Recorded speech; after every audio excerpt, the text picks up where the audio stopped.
Okay,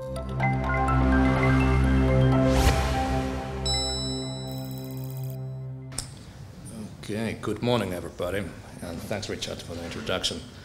So yeah, my name is Aapo Markkanen, and the wacky name, Incomprehensible Actions. We come from Finland. And, I think to start off, I'm going to do some unavoidable self-promotion for ABI Research. So we're a market research organization and have been around for pretty much 25 years now. Headquartered in New York, but by now we have developed a fairly global presence and have 9 offices in several continents. Myself, I'm based in the London office. The way we're gonna try to differentiate ourselves in this industry analysis space is our bread and butter is really more emergent technologies. So rather than covering these industries that have become fairly stable and easy to predict, that we tend to really explore the ones that are more uncertain and too early to call, so to speak. And that's also why we have such a vivid interest in Internet of Things, which is a perfect example of this kind of more like a white space market that nobody owns it, and it's very difficult to predict how things are going to shape up. And myself, I have a pretty elusive coverage area. It's a bit difficult to pin it down, but yeah, in general, I tend to focus more on kind of value-added services side of the M2M IOT business. Things like big data analytics and how they use the IoT, and system integration layer is also of keen interest. Then, and in terms of actual content, could kick it off with a bit of a kind of explanation of a conceptual framework. So we tend to use this Internet of Everything term, which is quite a mouthful. I don't like it, but it's our way basically to underline that technically speaking is no such thing as the Internet of Things. Like if there is IP traffic involved, then it's basically a part of kind of all-catching IP universe, of which this Internet of Things, which are both exposing data from physical assets and processes that were not digitally transparent before. I mean, that is a big part of it. And then we also like to make this distinction between Internet of Humans there as well. That covers areas like quantified self and M-health. Just bringing humans part of this digital universe. It's a rather different ballgame than doing the same for machines or physical infrastructure. So you have this traditional Internet of Digital, which is that's about data that is digital first, digital by design, so to speak. And then you have this Internet of Things, which is digital data from physical first processes and assets. And then kind of to bring a little bit of clarity on this evolution from machine to IoT. So on the right-hand side, I've collated some key differences there. So this is what is understood as M2M. That's traditionally been a very vertically inclined, solutions-heavy business. So it's rather point-to-point. Yeah, in the vertical, deals with very closed ecosystems. And as a result of all of that, it requires a lot of commitment, a very careful business planning if you want to get things going. Whereas now that we're moving to IoT, then that's more about multi-point architectures, horizontal layers that are more abstracted than ever was possible in M2M. To some extent, this is quite much more open ecosystem. And as an end result, it allows more experimentation, more speculative approaches. But in reality, there's a lot of kind of gray area between those, so hence the quotation marks. I think at the end of the day, based on my observation, the biggest driver for companies to become IoT players, or the M2M players, is the result of the fact that they get a higher valuation from that. They get higher valuation from venture capitalists or these big thinking CEOs who are chasing the next big thing. So I mean, that's pretty obvious. Like over the past year, there's a lot of anecdotal evidence of kind of traditional M2M players rebranding themselves, repositioning themselves as Internet of Things vendors, and as a result, they do get a higher valuation. So that's something to consider. Like, so ultimately, these concepts they have more to do with the marketing and strategy rather than science or technology. But there's a little bit more kind of practical way to view the difference. So in our work, we tend to focus a lot on the developers, who we consider kind of kingmakers in the industry. They're the ones who make or break the technologies. And this is one way to kind of do the segmentation of developers. So at the horizontal level, you have this resources dimension. So how much money or tools these people have in their possession. And then the vertical axis, there is the commitment. So how experimental or persistent they are with their work. And this old school M2M space, that was indeed, that requires very high level of commitment.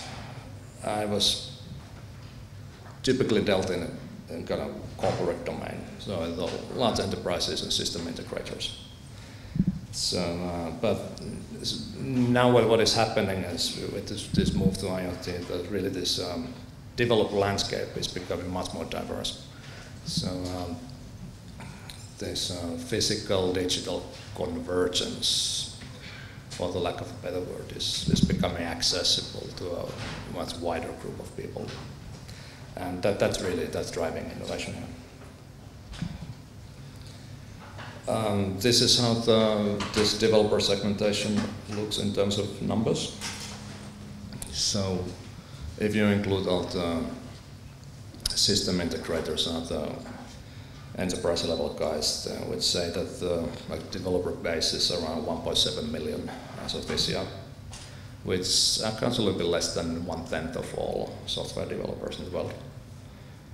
And by end 2019, we expect this to almost to double, to kind of get to this 3 million ballpark.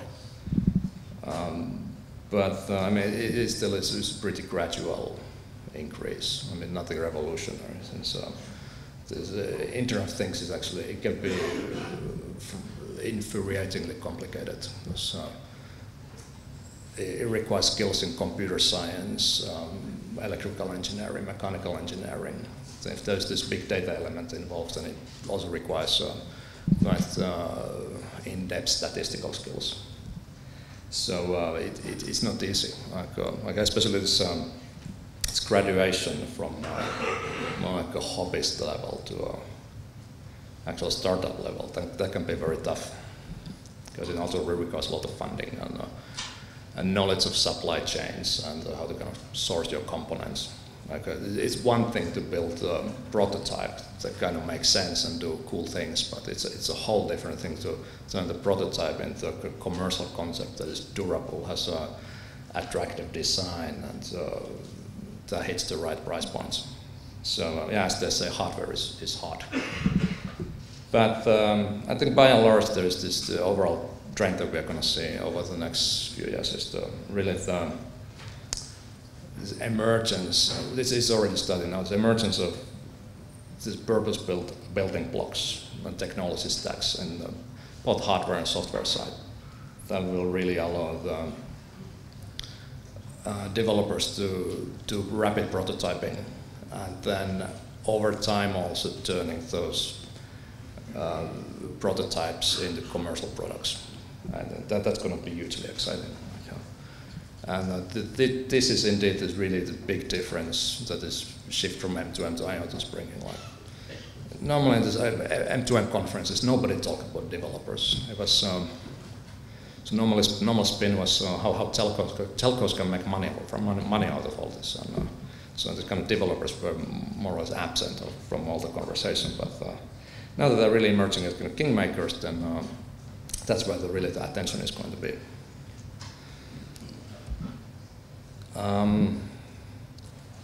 Then the value of the IoT value, the value chain or market, we estimate that it's about $50 billion US as of this year. It will increase to about 150 billion by end of 2020. And probably it's worth highlighting that this is value chain, namely for the enablement.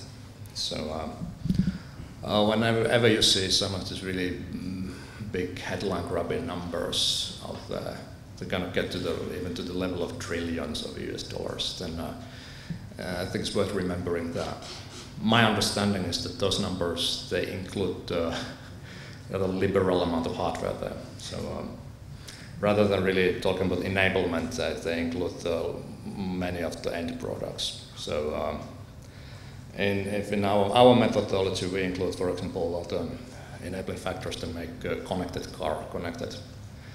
But I think when you really go to the kind of $1 trillion level, then there's the actual kind of car is as such included as well. So yeah, hence the difference.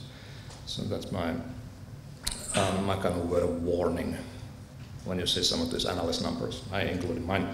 So I was kind of try to figure out a little bit what gets included. Like I find it a little bit disturbing sometimes when I come across startups they pitch their whole business case based on some of these $1 trillion numbers without knowing what goes in there. I think it's borderline crazy. Okay, so as you can see, then this money in this business really is going to be in the value-added services. For companies that are involved exclusively in the hardware and connectivity layers, for them the ceiling is going to be reasonably low. Low doesn't mean worthless, it's still going to be a big business. But if you really want to be profitable on this hardware and connectivity parts of the value chain, then you need to have quite heavy economies of scale to back up your business.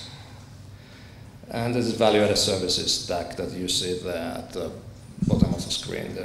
That covers this device connectivity, device management, this application development, system integration, analytics, and like device design, network design, other professional services.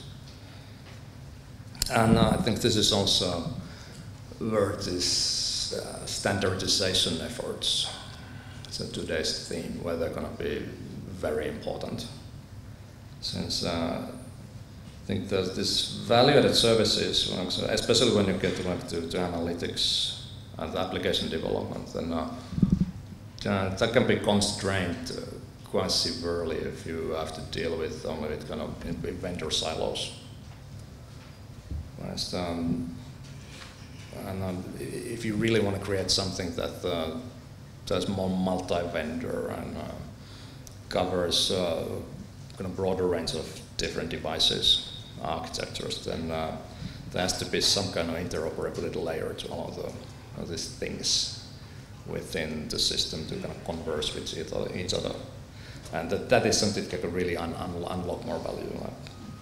Our number for 2020 is 150 billion. That's based on a pretty conservative assumptions on the interoperability and its evolution. But I think if that side of things moves forward faster than we expected, then I think also market could be somewhat larger by the end of this decade. Then more beans to count. There's number of wirelessly connected devices, which we estimate to be around 16 billion in 2014. Gonna grow to almost 41 billion by 2020. And the 75% of this expansion of the wirelessly connected universe is going to come from what we label as things. So devices that are not hub devices like smartphones, PCs, access points. And for evident reasons, these things, they're more diverse. But what they have in common is that they normally have to operate in very constrained environments. Right? The bandwidth is a very scarce resource, and the same goes for battery life. So that is also something that's making this very challenging when it comes to interoperability, since that they have to be relatively unsophisticated. I think one thing to highlight here is that these are indeed wirelessly connected devices. We also have some forecasted the fixed line connections, but in this scheme of things, they're not relevant in terms of market growth. Like if you add the fixed into the segment, it wouldn't put the 2014 number to 20 billion, or it wouldn't put the 2020 number to 50 billion. So just to give you an idea of the scale of things. And at the same time, there is this kind of mega trend within the mega trend happening that IoT architectures that enterprises are deploying, they're becoming more complicated. So the old M2M model was that machines are essentially connected to the cloud. It's quite funny because machine to machine has never been really from machine to machine. It's just normally been machine to cloud connections. But now that that's getting really interesting to actually this reasonably unsophisticated things are, there's a big drive to make them a little bit more advanced in terms of computing capabilities. So that's driving more intelligence on one hand to the endpoint level, and at the same time there's this now already rather famous fog computing level. So the intelligence taking residing in the switches or routers, and that's also I think that's going to be a rather big enabler in the next few years. And what's also important is that I think these different IoT architectures that will require rather different messaging protocols. So I've just mentioned using some of the most prominent ones there, ranging from DDS to REST. As far as I can see, there is no messaging protocol that would really cover all possible use cases. So it's going to be very divergent space in those terms. So any kind of standardization effort, it has to somehow try to accommodate this variety of use cases, architectures.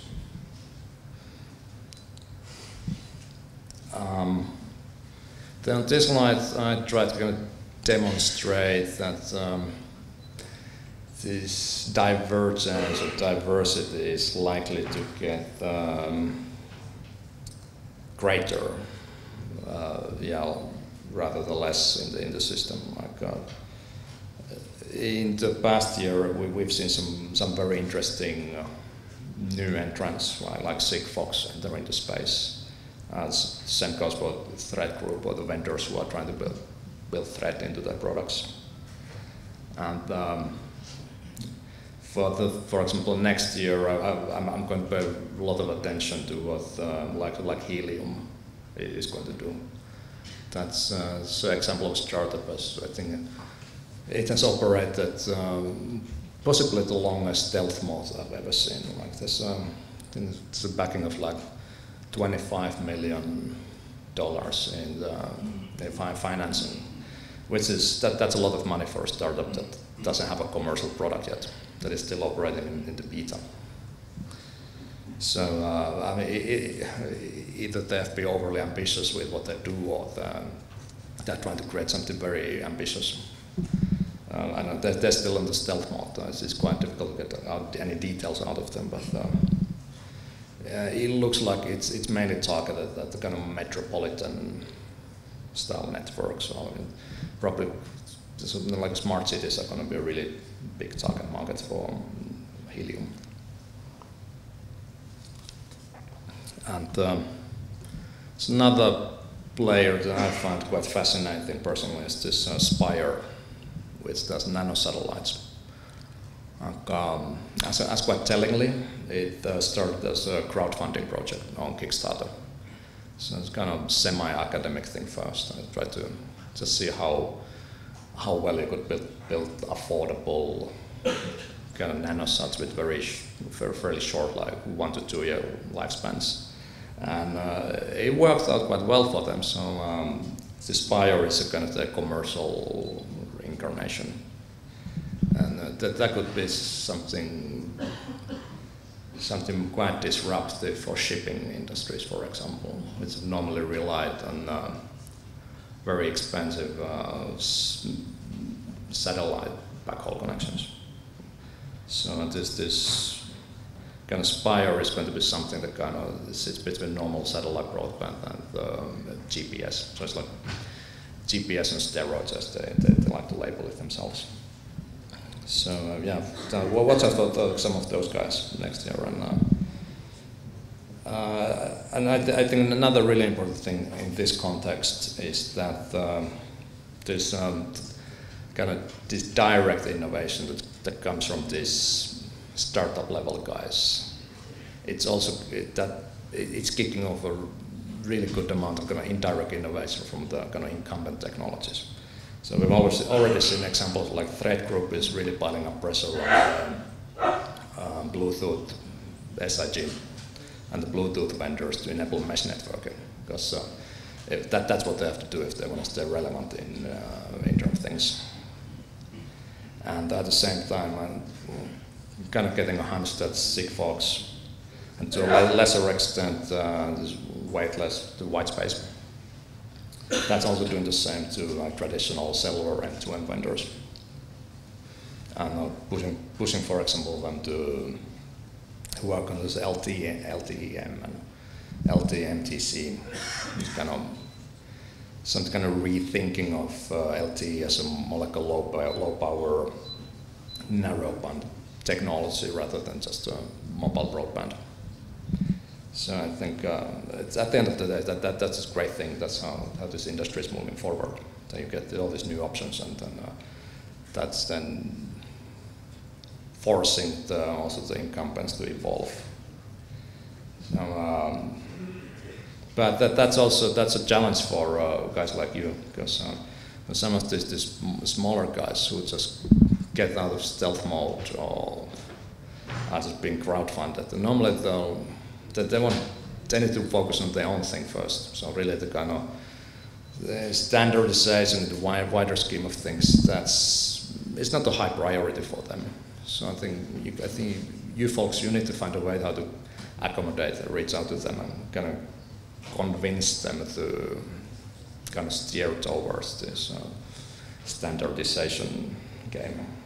Like it probably can be rather different than the way that this standardization work has normally done in the past, when there's a much clearer and smaller set of stakeholders involved. But, so expect to see more of this, and so yeah, try to figure out how to address that. Then I think if I have a key takeaway, it would be this rather cliched glass half full or half empty question. So normally when you talk to incumbent vendors who stand something to lose, then they like to paint this change that I've described it as this terrible fragmentation, which is causing confusion and preventing the markets from taking off. Like, I'm a rather positive character, which is rather uncharacteristic for a Finnish male. But I like to see it more as a kind of glass half full thing. So it's more really about choice, like, which is also something you hear from enterprises and developers, these kingmakers. And nobody really gets held back by confusion or fragmentation, since on the balance of things, that is improving their business cases by allowing technologies that are better suited for the individual use cases and applications. And that's also what we are seeing with this guys I kind of showed from the previous slide. Like some of the enterprises I've discussed them with, I mean, they're really excited about this stuff like nanosatellites and kind of next generation 15.4 technologies, because they're really enabling them to do new things, and things that were not possible under the old economics. So I think this is keep in mind that choices, that's a very empowering thing for the market. So there's no point fighting against it. I mean, what needs to be done is somehow try to mitigate this fragmenting effects of us improving choice. And since there won't be a standard really that works on the kind of radio or messaging level, then it has to be on this higher in the stack, so on this service layer. And that's why I'm personally finding this efforts like one M2M very exciting, and really look forward to see what you guys come up with. Then it's the tip of the iceberg for analyst jargon, management speak, and industry buzzwords. And when you really thought that this guy, he has to stop now, but no, there's more of this. This basically is kind of my mind map of loose thoughts and incoherent concepts that I like to ramble about when I have time, which I really don't. So I think just give you an idea. For example, these disruptive spillovers. And I think what's very, let's say, thought-provoking, mind-blowing even about IoT is the way that these technological disruptions, they have a kind of knock-on effect on the sectors that are not directly involved in the actual technologies. So just think about how like connected cars and drone technologies could be shaking up the real estate market, like urban planning, when like in some 25 to 30 years time, you won't need to reserve so much space for cars and like physical storage in general. So I think that could mean some really interesting thing for property developers and the cities who need to kind of redesign the urban spaces. And as I said, there's many of these things that are really kind of looming under the surface.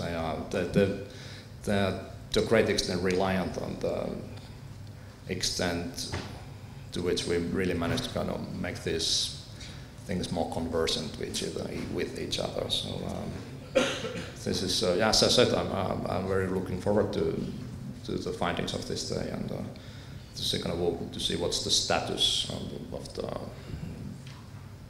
one M2M and the kind of interoperability efforts that it may lead to today. So do impress me today. Thanks. That's all from me.